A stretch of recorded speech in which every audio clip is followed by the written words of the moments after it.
예, 오늘은 이제 욥기 36장으로 들어갑니다. 엘리후의 그 대언 말씀도 이제 36장, 37장이면 이제 자꾸 마무리돼 가는 중이에요. 우선 욥기 36장 다 펴셔가지고 성경을 읽는데 한 반씩 잘려서 하려고 그래요. 너무 장절이 33절까지 길어서 36장 1절에서 16절까지만 오늘은 이제 다룰 겁니다. 자, 성경을 펴서 같이 읽습니다. 엘리후가 말을 이어가로되 나를 잠깐 용납하라. 내가 그대에게 보이리니 이는 내가 하나님을 위하여 아직도 할 말이 있습니다. 내가 먼 데서 지식을 얻고 나를 지으신 이에게 의를 돌려보내리라. 진실로 내 말은 거짓이 아니라 온전한 지식을 가진 이가 그대와 함께 있느니라.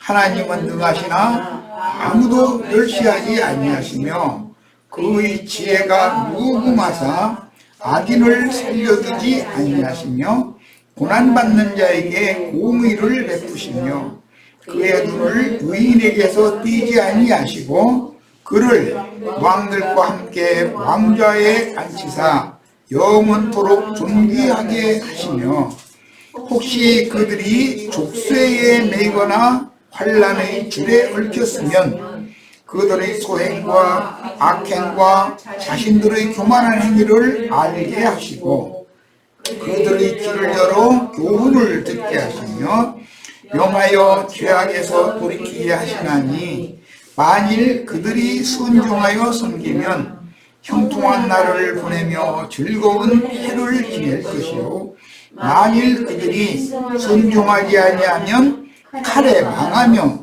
지식 없이 죽을 것이니라. 마음이 경건하지 아니한 자들은 분노를 쌓으며 하나님이 속박할지라도 도움을 구하지 아니하니 그들의 몸은 젊어서 죽으며 그들의 생명은 남창과 함께 있구나. 하나님은 곤고한 자를 그 곤고에서 구원하시며 학대당할 즈음에 그의 귀를 여시나니 그러므로 하나님이 그대를 환난에서 이끌어내사 좁지 않고 넉넉한 곳으로 옮기려 하셨은즉 무릇 그대의 상에는 기름진 것이 보이리라. 우선 여기까지 오늘 이제 2시간에 걸쳐서 다룰 겁니다.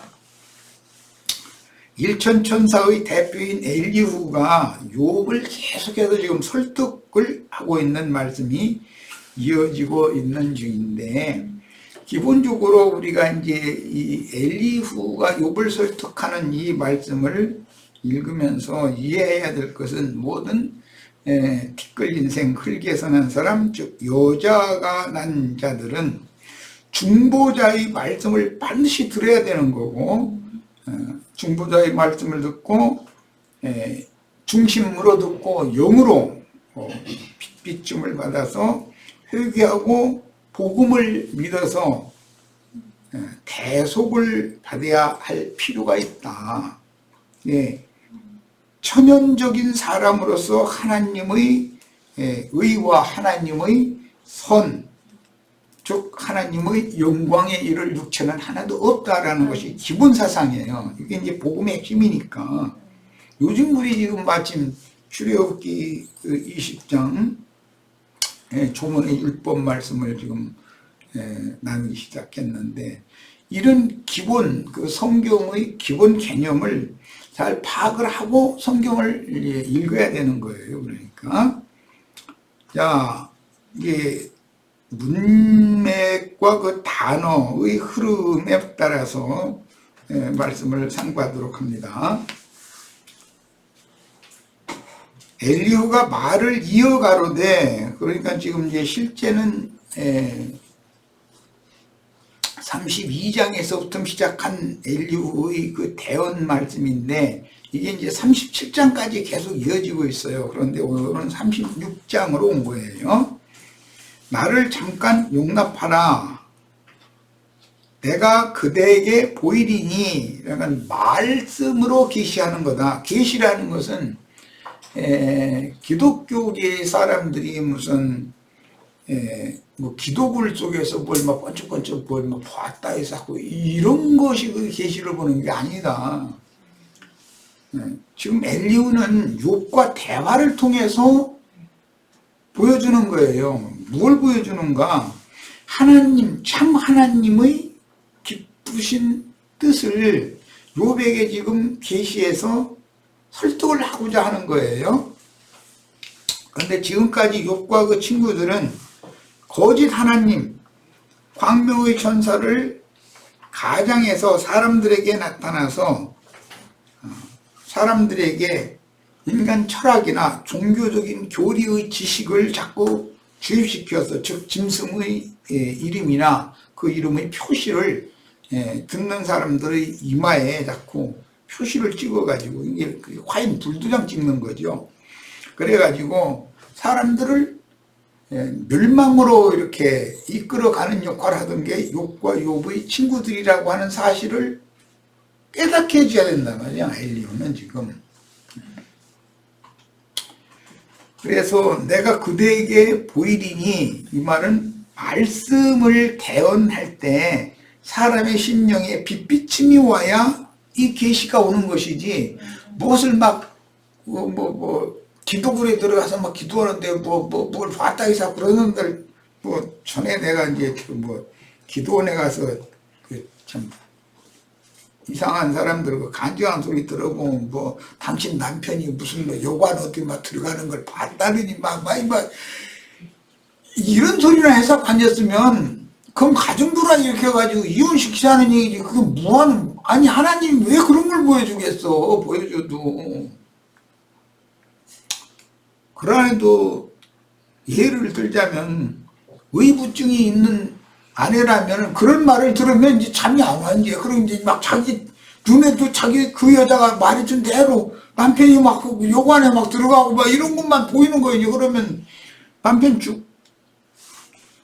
가족 부양하느라고 죽으라고 나가서 땀 흘려서 이러고 저녁 때 녹초가 돼가지고 들어오면 당신 좀 이리 와봐. 오늘 내가 할 말이 그만 잃어버린다니까.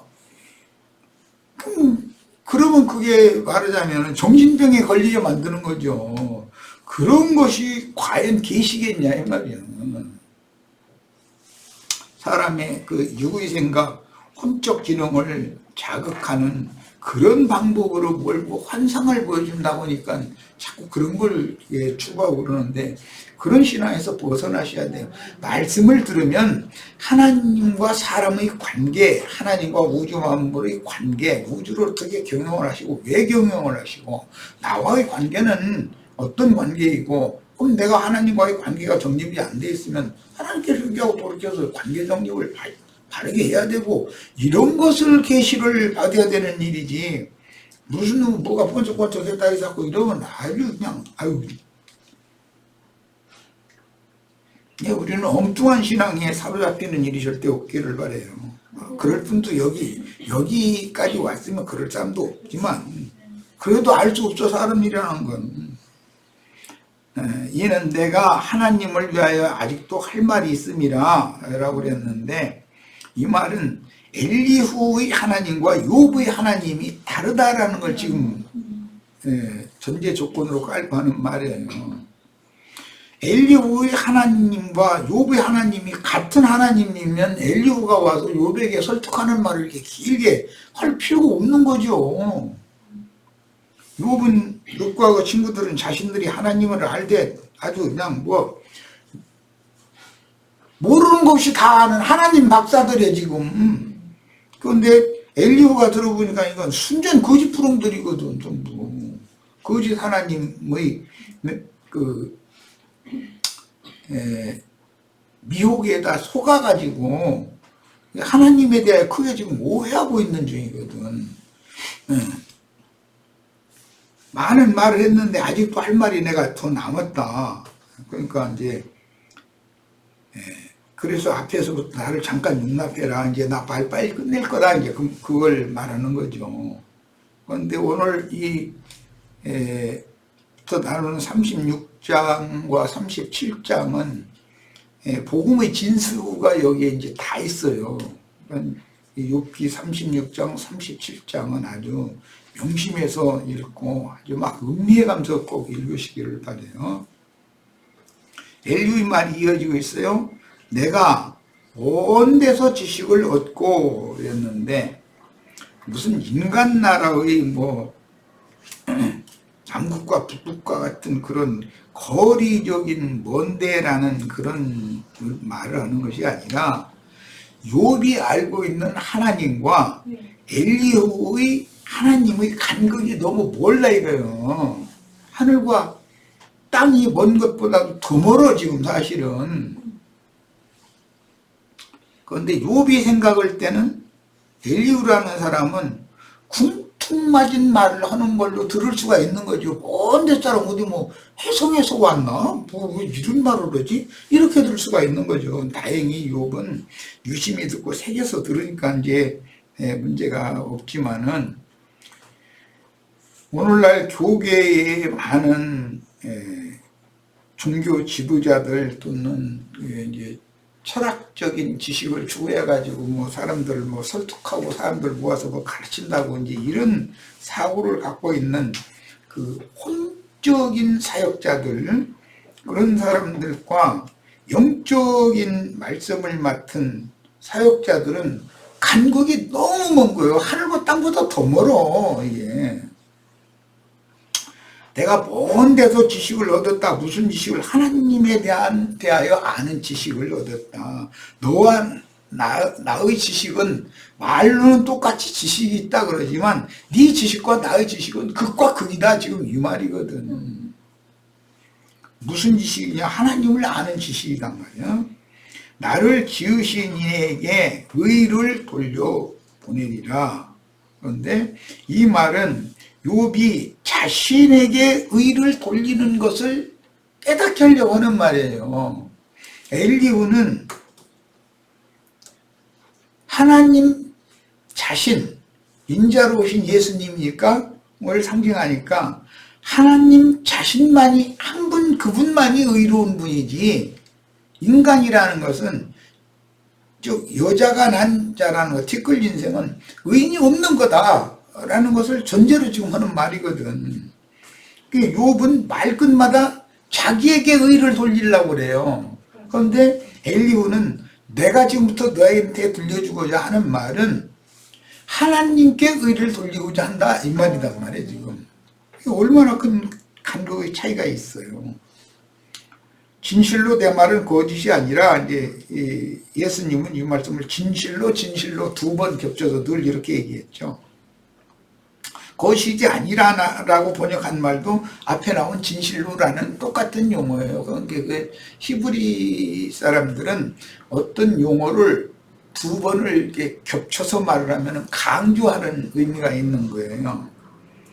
온전한 지식을 가지니까 그대와 함께 있느니라. 이렇게 하면은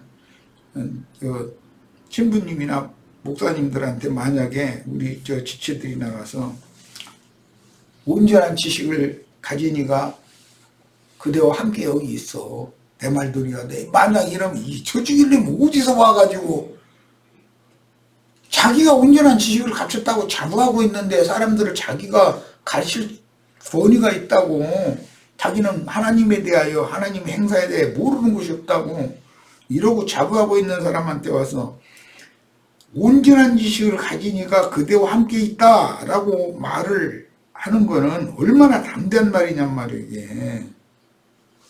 이 말은 욥과 그 친구들 보고 너희들이 하나님을 아는 체 하지만 사실은 그게 참 지식, 온전한 지식이 아니야. 이걸 말하는 거니까. 내가 너한테 말해주는 것, 이 말을 듣고 네가 계시를 받을 때 참 하나님을 아는 온전한 지식이 너에게 너를 새 사람으로 만들어 놓을 수 있어. 이 말이거든. 그러니까 이건 웬만한 담력이 아니면 젊은 엘리후가 나이 많은 사람들 앞에서 이렇게 말하는 거 이거는 사람들이 들으면 얼마나 내가 읽어도 문자적으로만 읽으면 얼마나 교만해요. 엘리후는 젊은 사람인데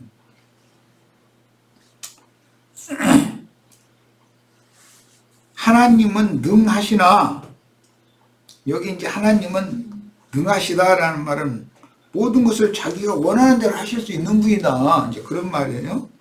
그런데 그렇게 능력이 있고 자기가 원하시는 대로 할 수 있는 분임에도 티끌 인생이지만, 부족한 인생들이지만 아무도 멸시하지 않는다라고 첫째 얘기를 했어요. 이 이야기는 욥이 자기 집의 하인들, 무슨 그 목동들, 하녀들, 뭐 이런 사람들을 아예 한 자락 깔아놓고, 내가 아니면 그 사람들 내가 다 뱃막에 살렸고 그 사람들 일만 부려먹은 게 아니다 이거야. 내 집에 붙어있는 것만 해도 굶어 죽지는 않잖냐, 이런 그런 자긍심을 가지고서 너무 많은 말을 했거든. 과부 뭐 지가 돌봐주지 않으면 다 굶어 죽고 막 헐벗고 다니고 막 이렇게 생각하고 있는 거야. 이게 세상 나라에서도 어떤 그 기업의 이제 오너라고 그러는데, 기업을 일으킨 기업 주인은 자기 회사에 들어와서 일하는 직원들 다 종 취급하거든. 우리 회사에 와서 그 뭐 조금 일한다고 해놓고 나서 너와 네 가족 먹여 살리는 데는 아무 지장 없게 내가 보증해주고 다 해주는데, 너희는 아무것도 아니면서 나한테 뭐 예를 들어서 일을 태만히 한다든지 나한테 손해를 끼쳐서는 안 된다, 이런 것을 아주 강조하거든. 근데 의도적으로 손해 끼치면 자르면 되는 것이지만 사람 자신을 인격적으로 무시하는 것은 이건 보통 문제가 아니거든. 뭐 정치적인 얘기는 하고 싶지도 않지만 세상 나라는 다 그러니까, 뭐 아무것도 아닌 뭐 미국 뉴욕에 뭐 무슨 맨하탄 거리에서 뭐 빌딩 가지고 있는 사람들도 아니고, 강남 3구에 산다는 것 자체만 가지고도 저 강북구 사람 뭐 지방 사람들은 한 자락 저 아래로 봐버리는 이런 관념, 사는 거, 강남에 사는 것이 나쁜 것이 아니라 그런 교만한 그런 관념을 타파하지 않으면 안 된다 이거예요. 강남에서 빌딩 맺혀가지고 사는 것이 뭐 나쁜 일이요? 열심히 해서 했다면요, 그런 걸 취득했다면요, 좋은 일이죠. 그러나 그런 것 때문에 사람이 그 정신세계가 썩어 있어 버리면 누구냐 이 말이요. 뭐 가끔 내가 뭐 그 얘기하지만 뭐 VIP 손님들만 오늘 매장이 따로 있다더만, 뭐 나 그런 데 안 가봐도 모르지만 갈 일도 없고, 뭐 거기 와서 뭐 서 있는 아가씨한테 막 이렇게 해서 뭐 때문에 했는지는 뭐 자세히 안 나와, 다 기억이 안 나는데 막 돈 막 집히는 데서 딱 얼굴이 다 뿌리고서는 주석거렸다고 해가지고 시끌시끌했잖아요. 그거는 그 돈으로 말미암아 그 영혼이 지금 망해 있다는 뜻이거든. 그것을 바꾸라 이거요. 강남에서 사는 것이 뭐가 나빠요? 아니 충무로에서 빌딩 몇 채씩 가지고 있어. 30몇 층, 뭐 40몇 층짜리 빌딩 뭐가 나빠요? 그걸 난 말하는 것이 아니에요. 그렇다고 해서 사람이 인격적으로 그렇게 망해 있으면 되냐 이거예요. 돌이켜야지. 예수님이 이 땅에 오셨을 때는 세리와 창조와 모든 죄인들이나 유대교 지도자들이나 똑같이 본 거예요. 영광을 받고 경배를 받을 분은 하나님 한 분뿐이고 너희는 다 형제다. 이게 예수님이 기본적으로 사람 위에 사람 없고 사람 아래 사람 없다, 이게 기본 사상이거든.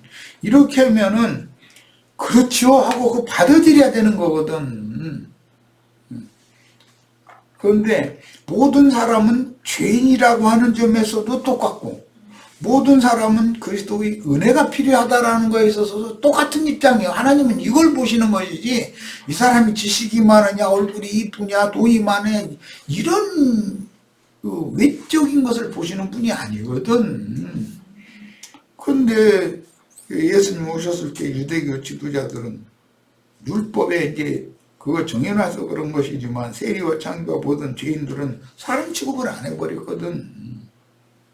선진국이라는 것은 그 인권 문제를 제일 중요하게 여기는 것이거든.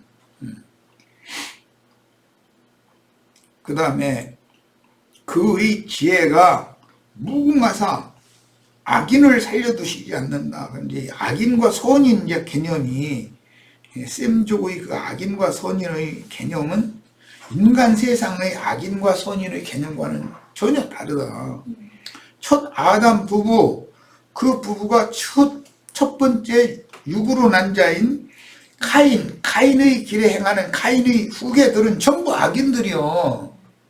그러면 선인은 뭐냐? 아벨 대신에 주신 셋과 그 후손들은 전부 선인들이야. 그건 하나님이 보시는 관점이고, 율법 제도에 따라서 선악을 아는 지식에 따라서 세상적으로 사람을 함부로 판단하고 이렇게 뭐 그렇게 보는 악인과 선인이라는 개념이 너무 다르다 이거예요. 욥과 그 친구들은 본인들은 선인이라고 지금 생각하고 있는 거예요. 그런데 엘리후가 보니까 이게 흉악한 악인들이거든.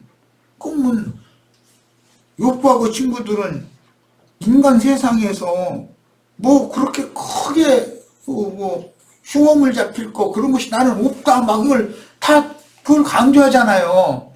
그러면 선인이어야 되잖아. 그게 악인이 아니고. 그런데 엘리후가 보니까는 그걸 자랑할수록 더 악함이 드러나고 있는 거다라는 말을 하는 거거든. 이게 정말 이거 성당 신부들이나 예배당 목사들한테 이런 식으로 말씀 가르치면은 당신 말은 도대체 뭐 세상사 돌아가는 원리를 다 반대로 보는 거요? 막 이럴 거야 아마. 난 반대로 보려는 뜻이 아니고 하나님의 관점으로 봐라 이거 매사를 다 매사를. 나처럼 성경이 읽혀져야만 구원받은 사람이야 이게. 그런데 신부나 목사들처럼 그렇게 천연적인 흑사람의 그 영은 죽고 육신에 있는 혼적 지식으로 뭐 막 그냥 교리적으로 뭐 알아서 막 사람들 막 가르치고 이런 것은 자기도 죽어 있는 상태고 많은 사람들을 다 죽이는 짓을 하는 거거든. 이렇게 하면 아마 신부나 목사들 돌 들고 당연히 달라들 거예요. 우리가 지금 죽으라고 하나님을 위해서 이렇게 고난당해 가면서 수고하고 있는데 우리 공로를 치안을 못해 줄 망정 우리가 사람들 불쌍한 영혼들 다 오라 해가지고 죽이는 짓 하고 있다고? 너는 그럼 살리는 짓 하고 있어. 그럼 난 살리는 말씀 전하고 있는 중이야. 이렇게 간극이 멀어요. 엘리후는 먼 데서 온 지식을 너한테 주겠다 이랬잖아. 욥과 그 친구들은 그럼 가까운 데서 지식을 얻은 건데 가까운 데라는 게 뭐겠냐. 육적인 인간들에서 통용되는 그런 지식을 얻은 거단 말이야. 엘리후는 멀고 먼 곳에 계신 하나님께로부터 받은 지혜와 지식을 지금 가지고 욥과 그 친구들을 설득하는 중이거든. 악인을 살려두지 아니하시면 이것은 금령이나무 실과를 따먹으면 무조건 죽는 거야 이거는. 그런데 육신대로 죽이지를 않지. 당장은 각 사람에게 회개할 기회를 주시느라고. 욥이 악인이지만 당장에 죽이지는 않고 이런 재난을 보내서 시험만 당하게 하는 거예요. 그 생명 손대지 말라고 그랬거든. 왜 그래? 그를 살려두고 이런 연단과 시험을 통해서 회개하고 돌이켜서 살아계신 참 하나님께로 돌아오게 만들어가지고 그를 복음을 전하는 제사장으로 쓰려는 것이 하나님의 뜻이지 죽이는 것이 목적은 아니거든. 그래서 고난받는 자에게는 공의를 베푸시며 정말 참. 그럼 고난받지 않으면 하나님의 공의가 왜곡된다 이거예요.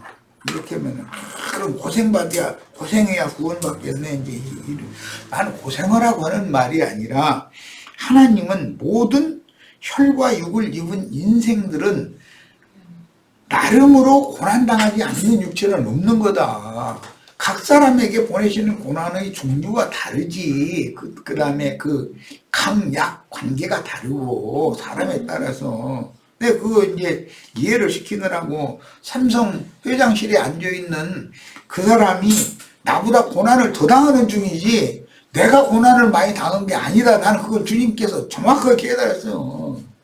나는 세상 말고 잽이라고 그러는데, 그 삼성 회장실에 앉아있을 잽이가 되지를 않아. 그 자체가. 그러니까 그런 데 데려다 놓고서 감옥에 왔다 갔다 한두 번도 아니고 툭 하면 감옥에 가고. 나는 감옥에는 안 가봤잖아. 그건 내가 평탄하게 사는 거지, 알고 보면. 그러니까 저 사람은 막 의리복적하고 막 반짝반짝 빛난 회장실 어마어마한 큰 의자 5명 앉아도 될 의자에가 혼자 또 앉아서 이러고 있으니까 그 사람은 다 매사가 행복할 것 같아요. 알 수 없는 거예요. 그 사람한테 물어봐. 그 당사자한테 한번 물어보라고. 그렇게 행복한지. 나는 행복해. 나는. 이거는 사람의 생각과 하나님의 생각이 그만큼 간극이 멀다는 걸 아셔야 되겠어요. 고난받는 자에게 공의를 베푸신다. 이것은 여기 나오는 욥에게 지금 이런 재난을 보내신 것은 공의를 베푸시는 통치 행위다 이거예요. 그 목적은 뭐냐? 욥을 참 하나님께로, 즉 우상 하나님, 거짓 하나님을 버리고 살아계신 참 하나님께로 돌이키게 만들려고 지금 이렇게 하는 거거든.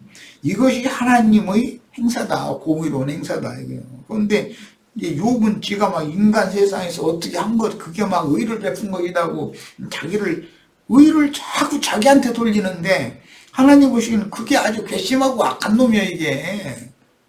그런데 이런 것을 바르게 깨닫는다는 건 쉬운 게 아니에요. 이것은 신학적으로 특별한 은총이다 그러는데 정말로 특별한 은총이 필요해. 빛이 와야 돼. 그의 눈을 의인에게서 띄지 아니하시고 그랬는데 불꽃 같은 눈으로 지켜보신다 이렇게 표현하죠. 그럼 누구를 불꽃 같은 눈으로 지켜보실까? 신앙 양심이 죽었다가 살아난 사람, 그의 심령에 그 사람의 심령에 함께 들어와서 계시니까 그 사람이 옛사람 때 죽은 양심으로 살고 육신이 생각에 따라서 함부로 살던 그 사람이 아니니까 그 사람의 마음의 중심과 생각을 그분이 거기서 붙들고 계시고 지켜주시는 거잖아. 불꽃 같은 눈으로 지키시면서. 그런데 내가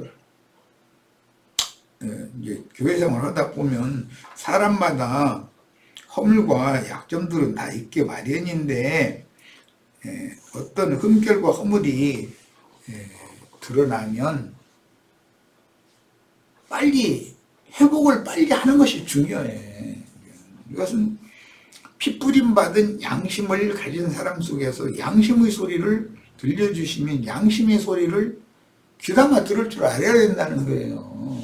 그런데 양심의 소리가 들려오면은 자기 육신의 생각을 가지고 그것을 거부하거든. 그게 한 번, 두 번, 세 번 자꾸 이게 반복되면은 나중에는 무뎌진다 이거예요. 그럼 그 양심이 화인 맞아버리는 거거든. 하나님이 이제 감각 없게 만들어버려. 아프면 아픈 거를 알아. 뭐 슬프면 슬픈 걸 알아. 불안하면 불안한 걸 알아. 하나님 앞에서 내가 이래서는 안 되지 하고 두렵고 떨고 이런 거를 알아. 무감각해져 버려. 그냥 세상 사람과 똑같은 정도가 아니라 세상 사람보다도 더 나빠질 수도 있는 거죠. 그렇게 되면은 이게 보통 문제 아니다. 히브리서에서도 보면은 한 번 성령에 참여받고 은혜를 맛본 사람이고 회개했고 구원을 얻은 그 확실한 생명의 체험이 있었고 그런 사람인데 나중에 더 이게 완악해져 가지고 침륜에 빠져, 예.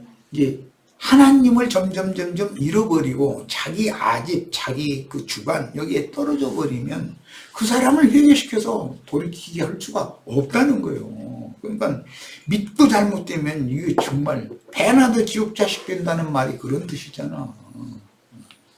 그런 일이 정말 절대 없기를 바라요. 주님께서 어떤 상황을 보내시고 어떤 말씀을 하시면은 빨리 깨닫고 빨리 돌이켜야죠. 그런데 돌이키는 것은 전제 조건이 있어요. 영으로 깨달아 가지고 내가 회개하노라, 내가 잘못하였다고 그것을 인정해야만 용서를 받는 것이지, 자기 잘못을 있는 걸 양심에서 이렇게 지적을 해줘도 모르는 척하고 우물쩍 넘어가고 그냥 그 위기 모면해서 그냥 다시 또 뭐 옛날처럼 이렇게 뭐가 되고, 이런 걸 인간은 그게 간교함이거든. 그렇게는 안 되는 거예요. 정직한 게 필요해. 뭔가 지적을 받으면 정직하게 내가 잘못했다, 나 회개한다. 이걸 상대방이 지적해 준 사람이 그것을 인정할 수 있을 만큼 그걸 당연히 해야 되는 것이거든. 그걸 왜 묻어놓냐, 이것은 다음 절에 나오는 마귀의 족쇄, 누설의 줄, 환란의 줄에 그게 얽히고 채워져 있기 때문에 그런 거예요. 교만한 영과 높아진 그 허탄한 마음의 생각 때문에 자존심만 강해지고, 그는 알고 보면 하나님과 동등된 자리에, 하나님보다 더 높은 자리에 지금 현재 있는 중이지 그 사람이 깨진 사람이 아니거든. 깨지기 어려운 거이 사람은. 그런 일이 절대 없으셔야 되겠어요. 어린아이와 같지 않으면 천국에 못 들어간다 그런다 해가지고, 그러면 문자대로 자면 뱃속에 있는 아이만 다 천국에 가고 세상 출생하면 이제 천국 못 가. 그럼 이제 자랄수록 이제 천국과 점점 멀어져. 만약에 그런다면 그게 말이 되겠어요. 네, 그 심령과 마음이 순수하고 단순해야 된다는 거죠. 깨끗해야 되는 거예요. 자, 그 다음에 그의 눈을 의인에게서 떼지 아니하시고, 아까 악인과 의인에 대해서는 이미 설명했어요. 네. 첫 아담 부부가 원래는 선하지도 악인도 아니고 의인도 아니었어요. 그런데 뱀에게 속아가지고 먹지 말라는 선악을 알게 하는 나무실과를 먹은 다음에는 악인이 되어버린 거예요, 두 부부가. 그들이 첫 번째 낳은 자식이 가인이요. 그 가인의 길에 행하는 자들은 전부 악인들이요. 그럼 가인이 하나님을 모르는 사람이냐? 하나님을 섬기는 제사장이잖아요.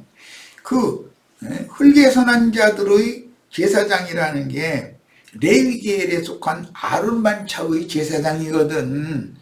이것은 전부 악인들이다. 이제 이 말은 현대식으로 말하자면 세상 교계의 신부나 목사들은 전부 악인들이단 말이요. 이것을 모르면 안 돼.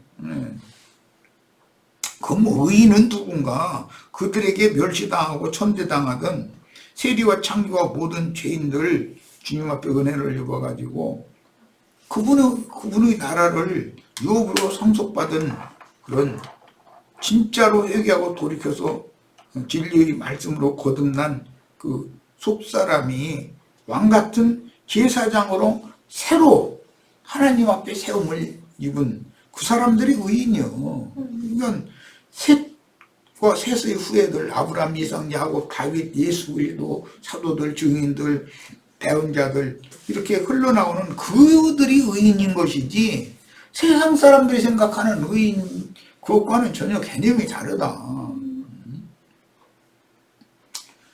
아주 중요한 말씀이 나왔어요. 의인들을 그런 방식으로 눈을 떼지 않고 지켜주셔가지고 결국은 그 의인을 맞아요. 회개하고 돌이켜가지고 의롭다 하심을 받은 자들이에요. 이를 왕들과 함께 왕좌에 앉힌다. 그리스도와 함께 보좌들에 앉아가지고서 오른편 양과 왼편 염소를 판단하는 그런 권위를 맡기잖아요. 1000년 동안 또는 세세토록 왕노릇하게 해주는 거, 이게 무슨 뜻인지 알아야 되겠어요, 이제. 왕자의 안치사 영원토록 존귀하게 하신다. 계시록에 보면 그 왕들이 생명강가에 심겨진 생명나무 열매를 먹고 생수를 마시고 나서는 이파리 따가지고 자기한테 준 나라로 가가지고 그 나라 백성들 한 달에 한 번씩 두 저희는 먹어. 그러면 그거 다 치료해 줘야 된다잖아. 그건 제사장으로 하는 거잖아. 그게 선지자로 하는 거고, 그게 왕노로 하는 것이고, 그런 걸 생명 안에서 왕노로 한다, 이렇게 성경에서는 표현을 했어요. 이렇게 다 존귀한 사람들이 되시기를 바라요. 우리 시대들이 이런 욥기 이런 것을 읽을 때 그냥 그 문자대로 피상적으로 그냥 휙 읽으면 이게 무슨 소리인지 알기가 쉽지가 않아요. 왜냐하면 이게 욥기나 시편, 잠언, 전도서 이런 아가서 이런 말씀들은 그 생조의 고를 이게 해놨기 때문에 시가서기 때문에 이게 굉장히 이게 그 의미를 알기가 쉽지 않은 거예요. 이게 그 뭐 세상적인 신학을 뭐 공부했다 해가지고 욥기, 시편, 잠언, 전도서, 아가서 이런 걸 해석할 수 있느냐? 그렇지 않아요. 그 사람들은 그런 거 다루지도 않아.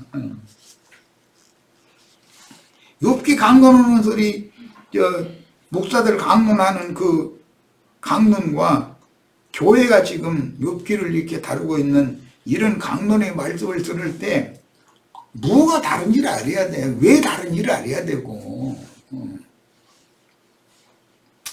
혹시 그들이 족쇄에 매이거나, 족쇄라는 게 뭔지 아시죠?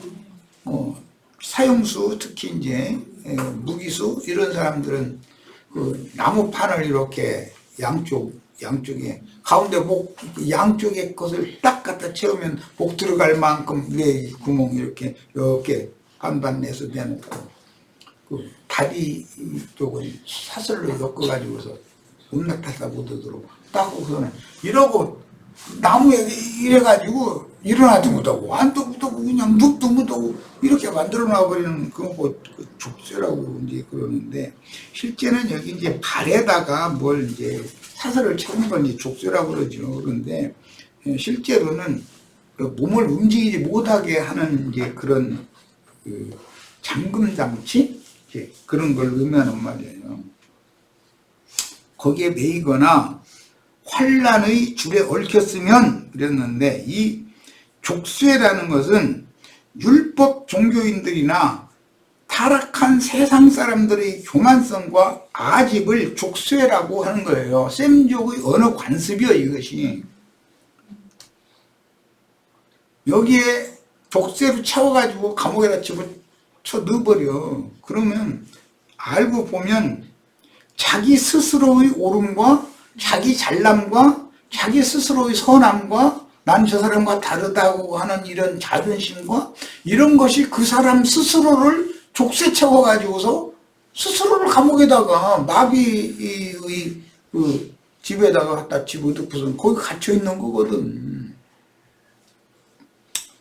이 인간의 그 헛된 교만성과 아집이라는 것이 얼마나 무서운가를 알아야 돼, 이게. 여기서 해방받는 것이 죄와 사망의 법칙에서 생명의 법칙으로 해방받아서 참 자유를, 예수님은 그 참 자유를 주러 왔다는 거예요.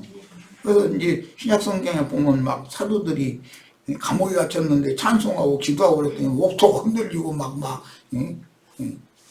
이 사슬로 결박해 있던 사람이 풀려나오고 이런 얘기 하잖아요.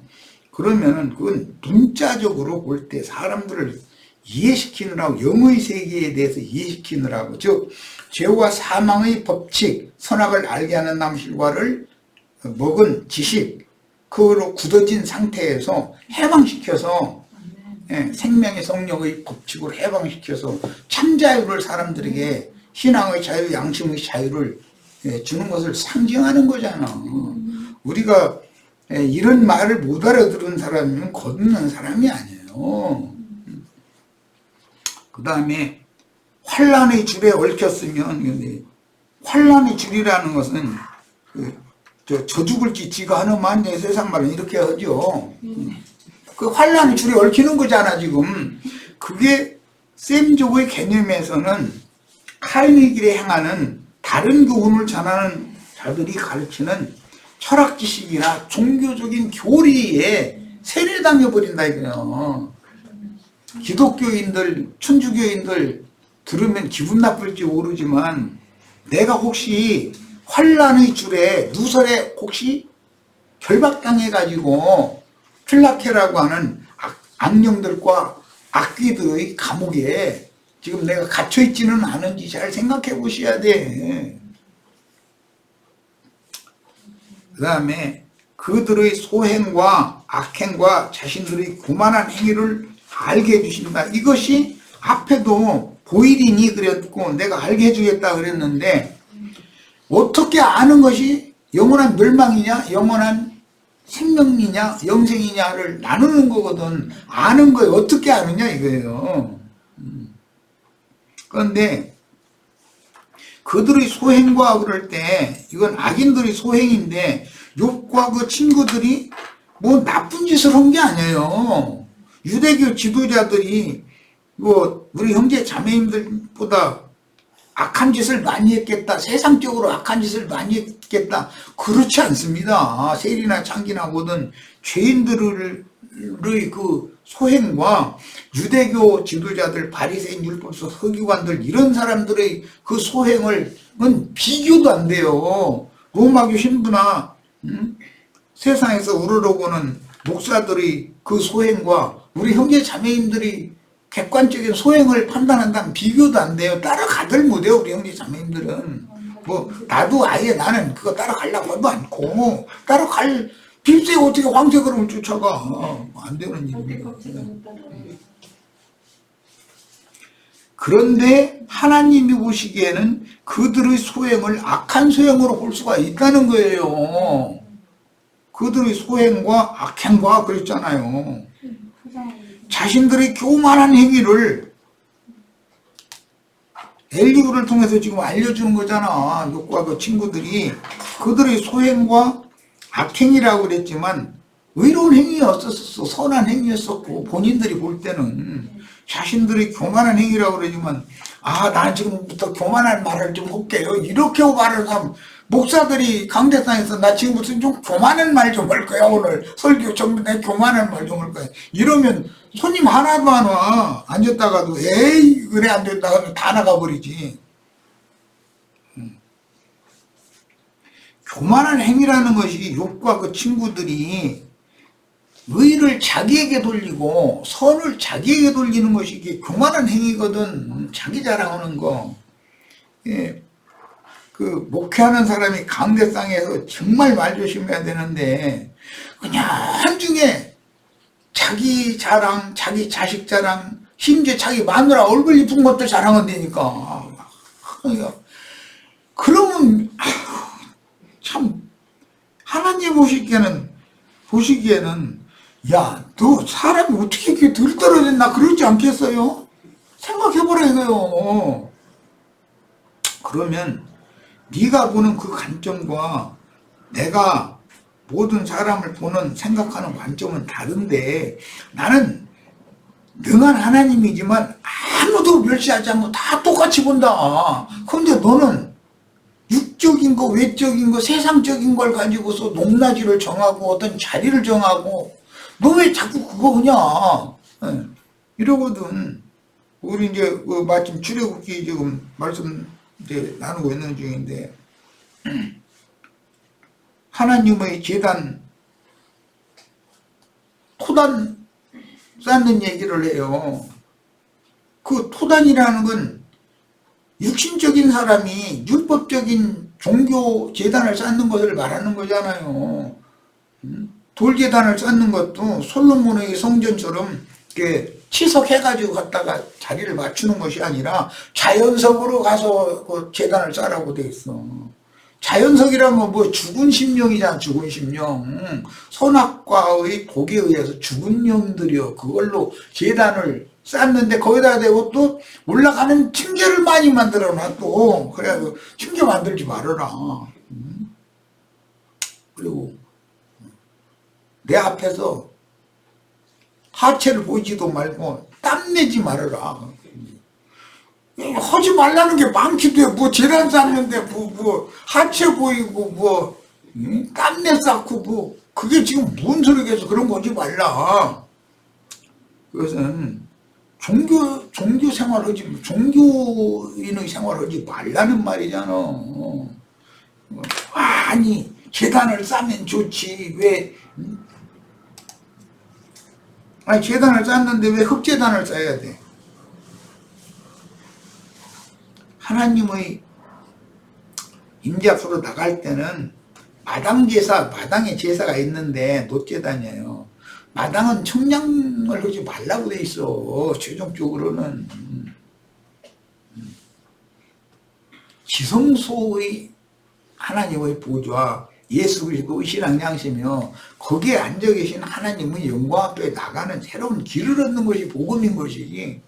마당 제사만 날마다 하고 왔다리 갔다리고 그러면 안 되지 않냔 말이야. 그런데 자연인의 그 심령으로, 자연인의 그 타락한 육적인 마음으로 하나님을 위해서 막 제단을 쌓아놓고 뭐 정성을 다 들여서 이게 야 너 예수님이 막 뭐 이마에서 뭐 땀방울이 빗방울이 되도록 기도했는데 나도 막 계단에 나가서 땀방울이 빗방울이 되도록 기도한다고 이러고 앉았으면 너 그 땀 내는 거 보니까 그게 아담의 저주, 땅에서 이마에 땀을 흘리도록 죽도록 일을 하느라고 흘리는 땀이지. 내가 보니까 그게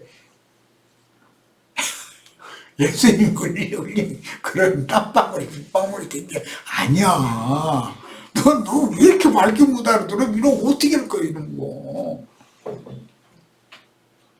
이런 것은 다 말씀으로 엘리후가 와서 욥에게 이것을 설득하고 가르쳐야 되는 일이지, 욥이 스스로는 절대로 못 깨달아. 스스로는. 그래서 예수가 와야 되는 거예요. 그래서 그만한 행위를 알게 하시고 그들의 귀를 열어서 교훈을 듣게 하신다.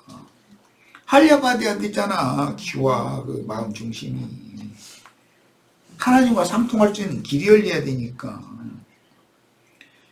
명하여 죄악에서 돌이키게 하시나니. 정말 죄악에서 돌이킨다라고 하는 것이 쉬운 문제가 아니야. 그래 우리 유현영님 회개를 2월달인가 3월달인가 했는데 또 하더라고. 그래서 이거 지금 뜻인가 보다. 아주 회개가 지체들한테 이게 명확하게 심어져 있지 않으니까 또 하게 하셨겠지. 난 이제 그래가지고 웃었는데, 지금 욥을 이렇게 반복해서 긴 말로 설득하고 또 하고 혼얘기 또 하고 혼얘기 또 하고 알아들을 때까지 이렇게 하는 것이 하나님이 이게 미련해서 그러는 게 아니라 하나님이 어떤 종을 보내서 어떤 말씀을 반복할 때는 그것이 인치듯이 교훈하시는 거예요. 저 시간이 좀 지났는데 여기까지서 마치겠습니다. 잠시 쉬었다가 이어갑니다.